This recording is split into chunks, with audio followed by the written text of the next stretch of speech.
Баршаңызға қайырлы күн достар, менің каналыма қош келдіңіздер. Қазір күннің суығаннан бастап елдің проблемасы жөтел болды. Енді сол жөтелді қалай тез жазылатынын жолын көрсететін боламын. Қанша дәрі берсек те қоймай жатыр. Сол үшін де осы дәл менің әдісімен жасап көріңіздер, сіздердің пайдаларыңызға жарайтынына сенімдімін. Осылай 2 банан алдым. 2 бананды осылай ұсақтап турап аламыз. Негізі бір банан бір балаға жеткілікті.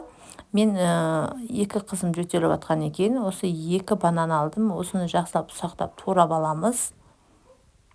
Менің каналымда көптеген пайдалы видеолар бар. Соларды ашып көрсеңіздер болады. Жаңадан көріп отырған көрермен болсаңыздар, тіркеліп, лайк басып, комментарий жазып ұмытпаңыздар.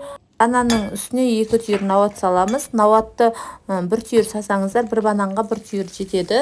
Менде 2 банан болған екен, көбірек жасап жатқан екен, 2 түйір салдым. Описанияда қанша мөлшерде қанша кететінін бәрін жаза кетемін. Сол жерден көрсеңіздер болады. Мұны өздеріңіз көріп тұрғанда, енді үстіне су құйып, газге қойып, 20-30 минут қайнататын боламыз. Сироп болғанша қайнатамыз.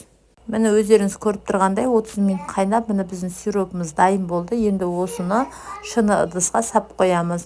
Сөйтіп күніне балдарыңызға асында кешке 2 мезгіл береміз. Үлкен қасықпен 1 қасықтан 2-3 күнде жөтелден айығып жазылып кетеді. Міндетті түрде жасап көріңіздер. Видео ұнаса лайк басып, комментарий жазып, осындай қазақша каналдардың дамуына аз да болса үлестеріңізді қоса кетіңіздер.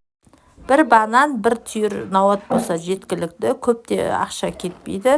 Міндетті түрде осыны жасап көріңіздер. Аптеканың зиянды химикатты дәрілерді бергеннен көрі осындай табиғи жолменен емдеп алыңыздар. Балалар ауырмасын. Назарларыңызға көп рахмет. Сау болыңыздар.